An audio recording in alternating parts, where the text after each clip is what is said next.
So with the angles all cut for the top and the two sides, I'll get some dominoes cut in and then I can give it a quick test fit.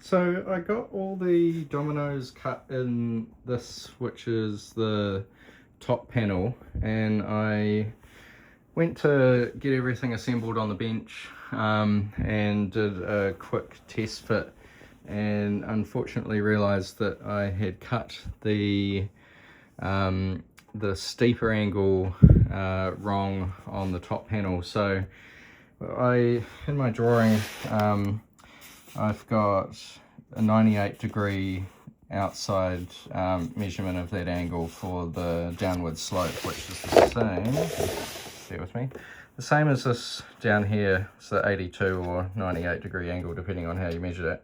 Turns out I measured it the opposite. So I got this angle here right, but then when I went to cut this one for the top piece, I just essentially replicated this angle. So you can see this one, if that's 90 degrees, that's more than 90 degrees.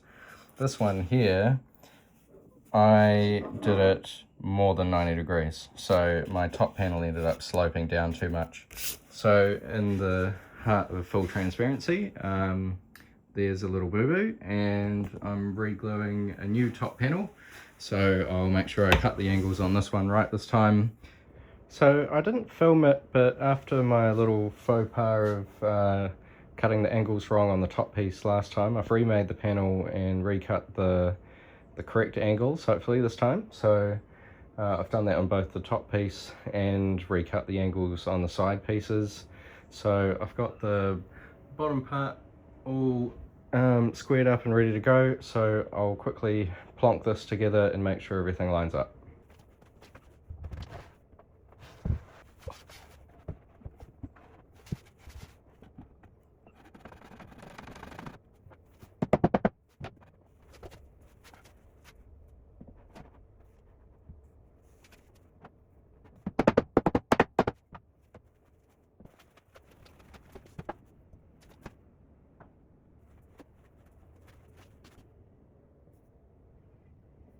Alright, well I'm pretty happy with how that's all gone together as a quick mock-up.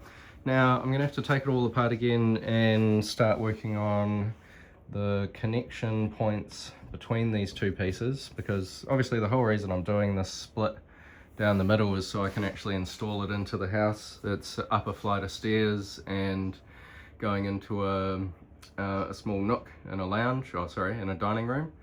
So I'm going to have to take them both up as two separate pieces and then put the top down on top of the main cabinet part once it's almost in place, and then slide it into the nook.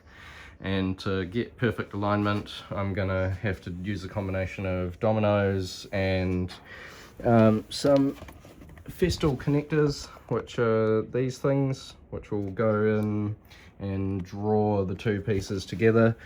And then once they've been pulled together and they're held nice and tightly, I'll then also be routing in some C-channel down each side, just to truly reinforce that that separation point, because obviously in this main compartment here, it's effectively all open space with no backing. The only thing that's going to stop it from racking is the main cabinet itself and these two shelves that will be spanning the space. However, they're only connected via a small brass rod going from each shelf to the other.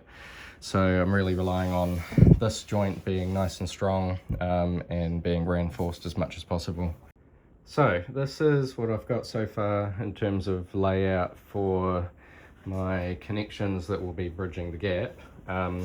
This is currently looking at the inside face, but all of this will be going on the outside face that will be hidden up against the wall, so you wouldn't see any of it. I just needed to mark it out on this side so I could account for my dominoes on the bottom cabinet section that have the top working surface coming through. So I just wanted to make sure I avoided all those for the 10x50 dominoes, the domino connectors that draw the whole thing together, and then the C channel, obviously, that will be routed in on the back side as well to help strengthen everything up.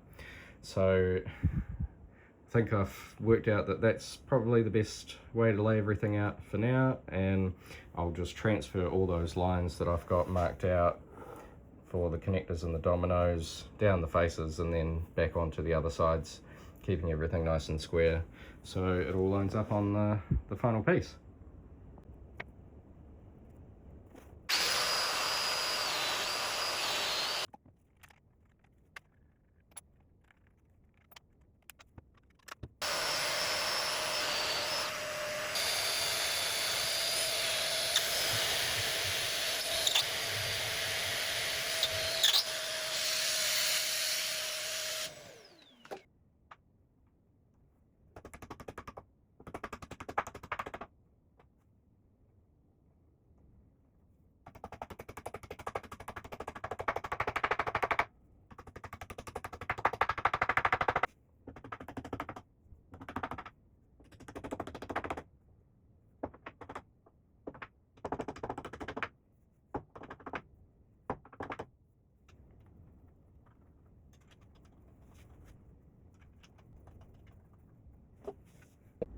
Alright, so this is my first time putting together these domino connectors, so I'm quite interested to see how well they do. So the theory is that you should just be able to slide them together, and then if there is a bit of a gap, when you tighten these down, they should pull it all together.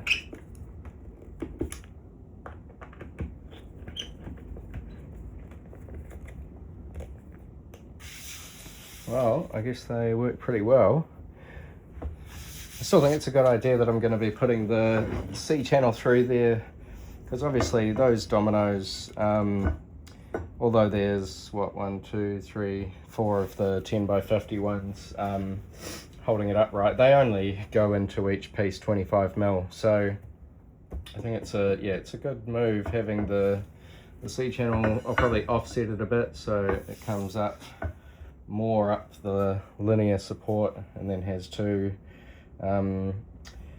threaded inserts down in this section and 3 up there, and that'll all be recessed in flush, so even if you are looking down the very small gap that will be beside the cabinet, you're not going to see that, but it'll be a good piece of insurance just in case there's either an earthquake or anything like that, which we tend to get a few of in Wellington. So I'll pull that apart. The next piece, this one was obviously quite easy because it's just a 90-degree cut here. The next one's a bit more difficult because I've got an 8-degree offset on the side panel where it's cut up, so I'm not actually going to be able to use these connectors. It's just going to be dominoes going across and the C channel, but I'm pretty confident that with the weight of everything coming down, it'll hold it nice and tight on this seam, and the C channel will stop it from having any lateral movement. So I'll carry on and get cracking.